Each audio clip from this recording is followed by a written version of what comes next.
à l'aise parce que, vous savez, moi je suis né ici à Ziguinchor, dans le quartier Guérino. Mon père est l'imam d'une mosquée ici.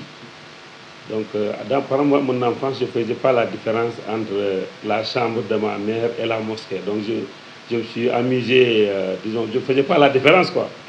Donc, c'est en grandissant que je sais que non. Après, on me dit non, ici c'est la mosquée, ici c'est la chambre. Donc, on s'amusait presque à la mosquée. Donc, vous imaginez tous les jours les muezzins qui ont tous les jours pendant des années. Et notre école coranique aussi étant là en face. Et je vais vous raconter une petite anecdote, même comment je me suis inscrit à l'école coranique. À l'époque, c'était notre vieux qui s'appelait Ali Dempe, paix à son âme. Il avait inscrit ses enfants chez un maître coranique du quartier, qui était un peu là où se trouve l'actuelle école Guérino. C'était mes amis, donc moi j'ai quitté chez moi pour aller jouer avec eux. Et en fait, on allait ensemble à l'école coranique. Mais j'ai demandé au maître coranique, mais je veux apprendre, quoi. Il m'a dit, ah non, il te faut un alwa, quoi, il te faut un truc pour ça. Et comme chez moi, mon père était aussi un marabout et à mon alwa, ben, j'ai une tablette, quoi, où écrire les versets, ou bien les cours, les enseignements. Je suis venu à la maison, à l'insu de mon père, j'ai volé un truc, je l'ai jeté derrière la fenêtre. Pour moi, c'était pas bien. Ça veut dire que vous imaginez que j'étais très jeune. Je l'ai pris et je l'ai amené chez le groupe. Je lui ai dit que voilà, moi j'ai maintenant un truc, une tablette, maintenant je vais apprendre. Alors quand j'ai commencé à apprendre, je crois que j'étais assez brillant. Le vieux Alidem pensait que mon père était au courant. Un jour, il est venu à la mosquée pour la prière. Il a dit à mon père, ah, j'ai vu le marabout là. Il a dit que non, mon cher est très brillant. Hein. Il est très brillant, vraiment, il étudie bien, quoi. Moi, pensant qu'on va me bastonner, mon père m'a appelé. Quand il est venu, il a dit, ah, je comprends pourquoi mon truc là avait disparu.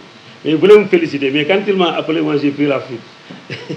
Vous imaginez un peu, donc j'étais très jeune. C'est comme ça que j'ai été inscrit. Et vous imaginez un peu, on a étudié jusqu'au niveau secondaire, au niveau de l'entrée en sixième, j'étais à l'école. Maintenant, il y avait entre l'école française et l'école coranique, il y avait un choix. Alors que déjà, j'étais admis à l'entrée en sixième, mais je devais étudier à l'école Malik Fall. À l'époque, on l'appelait CEG, voilà. Donc vous imaginez, il faut aller 5 km à retour, l'après-midi, tout ça. Finalement, c'est là où les études coraniques ont. Alors que j'ai atteint le niveau de le surat de Nishaï. Il me restait 2 ou 3 trucs pour terminer le Coran. Tellement j'étais jeune hein, et brillant. Hein. Bon, mais alors, néanmoins, ça m'est resté. Donc, c'est ça, c'était moi. Quand mon père n'était plus là, ils ont imaginé que bon, je suis né dans une famille comme ça. Et donc, à un certain moment, il fallait revenir pour ne pas laisser cet héritage se gâter.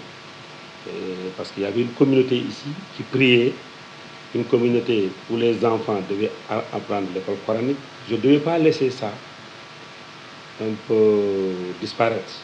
À un certain moment, ça a un peu flanché. Je suis revenu pour renforcer cet aspect.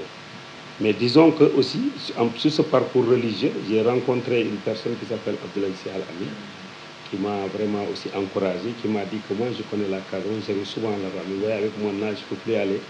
Mais il paraît que toi, tu t'intéresses aux écoles coraniques. Parce qu'effectivement, à l'époque, je faisais tout pour que tous les jeunes de ce quartier puissent au moins aller à l'école coranique, ici, chez eux. Et donc, finalement, ça a pris de l'ampleur. Et une autre anecdote, quand ma maman est décédée, je suis allé dans son village pour une cérémonie religieuse organisée par ses frères. En traversant, j'ai vu une hutte.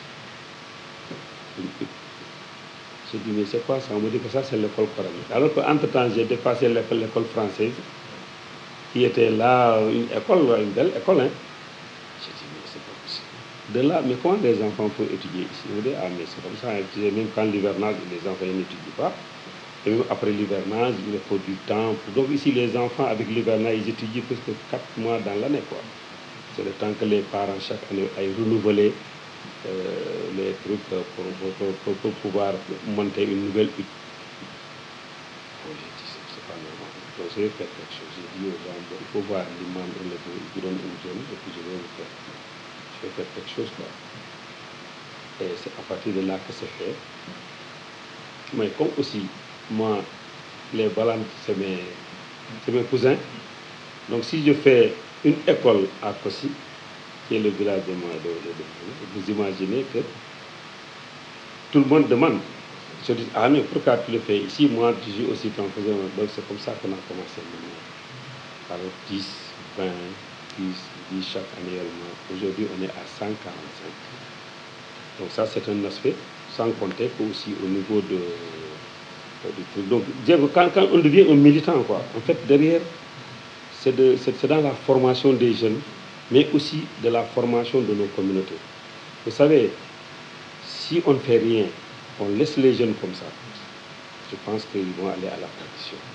Ils ne sont pas sages, mais au moins il faut qu'on leur donne des leçons de sagesse, parce que l'école coranique et autres, bon, je pense que les gens en ont besoin pour pouvoir donner, contenir les pouvoirs qu'ils auront quand on te confie des pouvoirs économiques, pouvoirs spirituels, politiques, que tu sois un homme assez solide. Pour cela, il faut avoir une formation de base, une éducation très solide.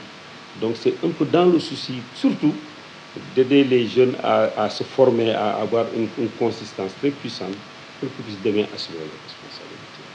Globalement, à l'ouest de Théorie aussi, j'ai été adopté. Amine aussi m'a toujours soutenu, il a toujours envoyé ses enfants dans les champs religieux que j'organise et partout. Donc c'est devenu maintenant, voilà, je suis devenu un marabout. Quoi.